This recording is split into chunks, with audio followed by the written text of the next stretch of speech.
Okay, this video I'm going to cover Kirchhoff's laws. These are the two laws that help us predict what voltage and current is going to do in an electrical circuit. There's two laws. There's the voltage law, and that says the total voltage changes around any closed loop in a circuit must add to zero. So what does that mean? Well, if I have an electrical circuit and I go around that loop, so here's a resistor, say, and then here's a light bulb, so those are both electrical loads, and then I go back to where I started. So there. The total amount of voltage that I go up as I go around the circuit has to be the same as what I go back down to get to the same location. So let's say I have a 10 volt battery here. Then when I go through the battery, that's like going up 10 volts. And between these two guys, I have to get back all the way back down to 0 to get back to the same location where I started. So I go up 10, maybe here I'm going to go down 4. So that's 4 volts. And what that would tell me then is if I went up 10 and so far I've gone down 4, here I must go down 6 volts. Why does it happen? Well, I like to think about this a little bit like taking a hike on a big hill. So here's the big hill we're going to take a hike on.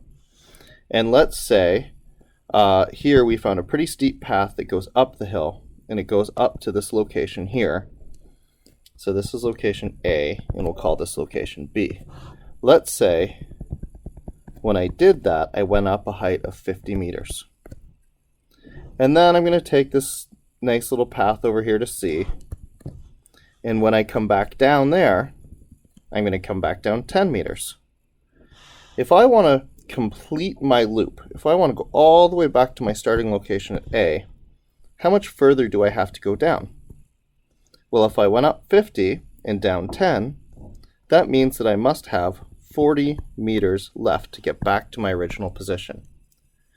Going through batteries is like the part of the thing where you climb. Coming down resistors is like the part where you come back down the hill.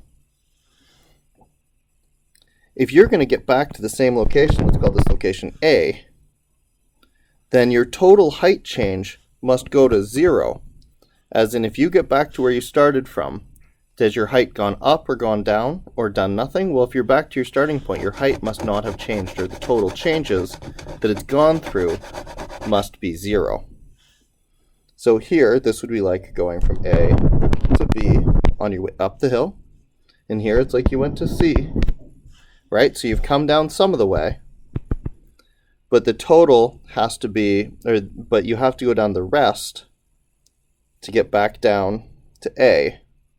So if I try to go back to A, the same place I started, I got to come back down the rest of the way. The way this looks in a mathematical sense is that the voltage across the battery is going to be equal to the voltage drops from all of the resistors. And you can say V1R, V2R, and so on, depending on how many resistors you have. However much you go up, you must come back down the same amount. Kirchhoff's current law. Kirchhoff's current law says the total current entering any one point in a circuit is equal to the total current leaving the same point. So here's an example electrical circuit. This time I'll make it a parallel circuit with light bulbs.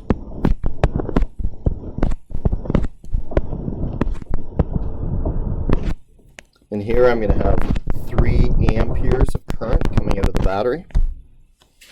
And that current is going to go into this junction right here. Now, some of the current is going to go down this branch, and some of it's going to go down this branch. What Kirchhoff's current law is saying is that these two coming out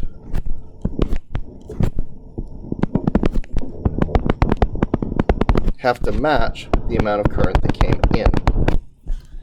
So, if I had 3 amps coming in, that's like 3 cars coming in, and let's say 2 of the cars decided they want to take this path, how many cars would be available to take this path?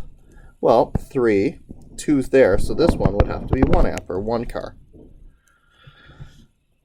Mathematically, this says that the current in is equal to the current out. So the current in might have one or two or many more sources. The current out, in this case, we would have two different current outs, but the total here has to be the same. Why does this happen? Well, again, it's a little bit like an intersection. You're not allowed to park your car in the middle of an intersection. So if you imagine here's an intersection where there's a road that comes off like this, and a road that goes straight like that. That's a little bit like what we have in this circuit. Here we have, say, 5 cars or 3 cars coming up to this intersection. Now we remember there's no parking. And because this is an electrical circuit, it's a one-way street. All this law is saying is that these cars, the total number of them, has to remain the same as they split up in this intersection. So if I had 3 cars here, and I randomly say I have 2 cars going in this direction, I can say that the remaining 1 car must go in this direction. The total number of cars that come out has to match the total number of cars that come in.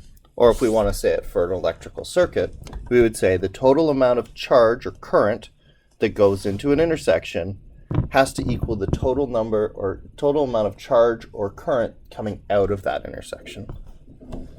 So those are our 2 basic laws, and we're going to now apply them to a variety of situations to predict voltage, current, and resistances in some more complicated circuits.